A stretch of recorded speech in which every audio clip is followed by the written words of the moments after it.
I think the restoration of the priesthood shows the love our Father in heaven has for us. When we use the priesthood properly, we are furthering God's work, we're blessing other people, we're blessing our families. The priesthood has blessed my life in all aspects of my life as a daughter and a sister and a mother and a wife. To know that you can always be that close to the Savior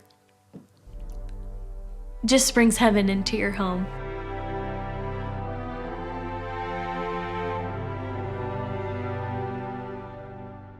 The restoration of the priesthood came about when Joseph Smith and Oliver Cowdery were in the process of translating the Book of Mormon.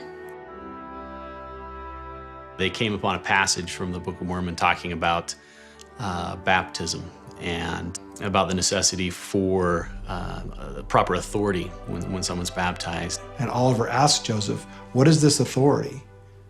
What authority don't we have to baptize other people? So they decided to go to the Lord in prayer and ask about that. And John the Baptist appeared to them and conferred upon them the Aaronic priesthood, giving them the authority to baptize.